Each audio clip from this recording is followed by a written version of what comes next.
नमस्कार. माझ्या यूट्यूब चॅनलमध्ये आपल्या सर्वांचे मनापासून आणि खूप खूप स्वागत आहे.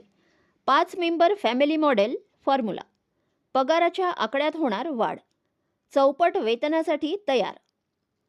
सरकारी कर्मचाऱ्यांसाठी एक महत्त्वपूर्ण बातमी. वेतन आयोगाला असा प्रस्ताव देण्यात आला आहे. पगार निश्चितीच्या संपूर्ण पद्धतीत परिवर्तन घडवू शकतो.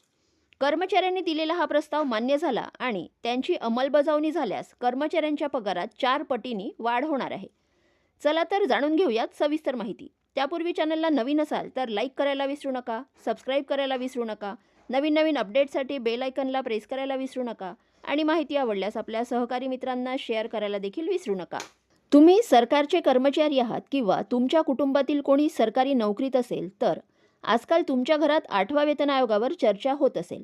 तर आयोगासंदर्भातील चर्चेच्या दरम्यान एका अशा प्रस्तावाबद्दल जोरदार चर्चा सुरू आहे ज्यामुळे केवळ वेतन रचनेतच बदल होणार नाहीत तर कर्मचाऱ्यांच्या खिशातील पैशातही लक्षणीय वाढ होणार आहे. या प्रस्तावाला 5 मेंबर फॅमिली फॉर्म्युला म्हटले जात आहे. काय आहे 5 मेंबर फॅमिली फॉर्म्युला? आत्तापर्यंत सरकारी कर्मचाऱ्यांचे किमान वेतन आयक्रॉइड सूत्र वापरून निश्चित केले जायचे, जे कुटुंबातील 3 सदस्यांच्या गरजांना 3 घटक मानून त्यांच्या गरजांच्या आधारावर किमान वेतन ठरवले जायचे.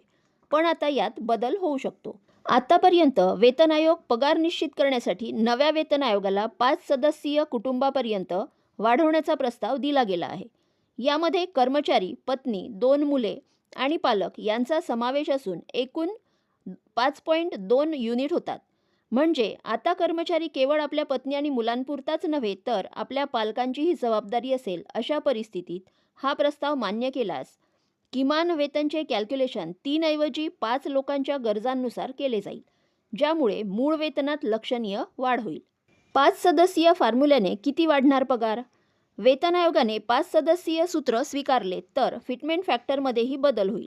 सध्या 18,000 रुपये किमान मूळ वेतन असून नवीन सूत्रानुसार 26,000 ते 30,000 पर्यंत वाढू शकते.